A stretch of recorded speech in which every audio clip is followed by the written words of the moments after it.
It wasn't until I pulled in, parked, and noticed the barbed wire fencing that things really got serious. 14 years ago, when I was 22, I managed to land a job in my field. I had given up graphic design after realizing that I freaking hated it and decided to pursue journalism. I landed a temp job with one of the local newspapers as their part-time obituary clerk and weekend reporter. Actually, nothing prepared me for this foray into journalism. You know, what I thought I wanted to do as my career. I was there Tuesday, Thursday, and Saturday. Tuesday and Thursday, I was primarily doing the obituaries. Sometimes I would edit something for another department. Sometimes I had to put up the kitchen report. But the weekends were when I was sent out on assignments. Don't ask me how I convinced myself that I was the arts and leisure reporter, because that's totally not what I was. I think my first assignment led me into that false sense of security. I was sent to cover an art event at the local art center.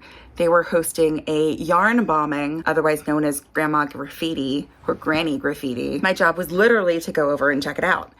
And it was really cool. It was amazing to see all of the things that people had managed to do in such a short amount of time, from crocheting light poles to knitting scarves and accessories for the statues in front of the art center. It was really cool, and everybody was super nice. They were very gracious with 22-year-old baby reporter me, who had no idea what she was doing whatsoever. But it was the weekend after that they threw me the curveball. I was sent to a candlelight memorial vigil held in a park near Lake Lanier for people grieving child loss. The weekend after that, they sent me to a giant art festival with like 100,000 people. I'm telling you, the whiplash was unreal. I covered the Girl Scouts 100th anniversary event. I covered a music festival for hippies trying to protect trees. That was actually pretty cool. I really enjoyed that one. I did a human interest piece on people who were caregiving for loved ones with Alzheimer's. I interviewed a family friend for that one, and I just spent the entire hour sobbing. Very professional, I know. They sent me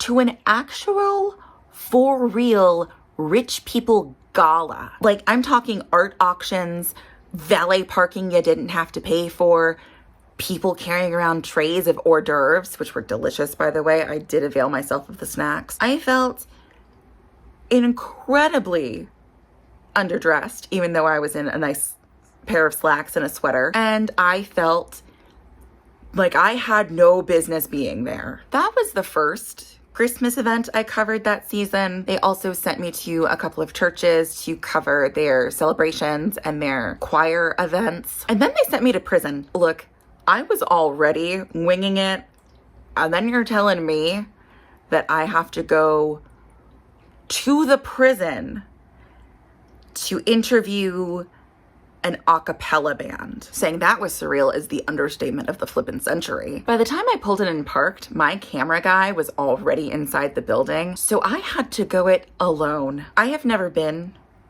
inside a prison. I never want to be inside a prison again. The whole thing was gray and drab and lifeless. There was a metal detector immediately as I walked through the door. After I had to be buzzed in, there was a secondary metal detector before they led me to the hall where the warden's office was. They searched my bag, they verified my credentials. The fact that I had credentials was unreal. I was holding my little tape recorder so tightly that it's a wonder I didn't smash it. I could hear cell doors clinking. I could hear buzzing from other parts of the building. What the hell was I doing there? Who let 22-year-old me pretend she was a journalist and walk into a prison? I was led into the warden's office, which was equally drab and depressing, but the warden was very nice. He was extremely polite. And honestly, interviewing him was extremely difficult because every question I had thought to ask almost immediately evaporated from my head. And even though I had my recorder and my notepad with me, I had no idea what I was doing. I remember basic questions like, how long have you been the warden here? Has anything like this happened before? I specifically remember asking if they encouraged their inmates to do any sort of like collaborative projects like that, to which I received a flat no. And if I wasn't already nervous and kind of freaked out, I definitely felt unqualified to be in that position. He did say he was impressed though. He told me a little bit about the 4 men who had decided to form this a cappella band as a thank you to the church who had been supporting the inmates for the last 30 some odd years by holding Sunday services and doing things like having a Christmas celebration for them. Their request was the first time anybody had actually asked to do some sort of performance.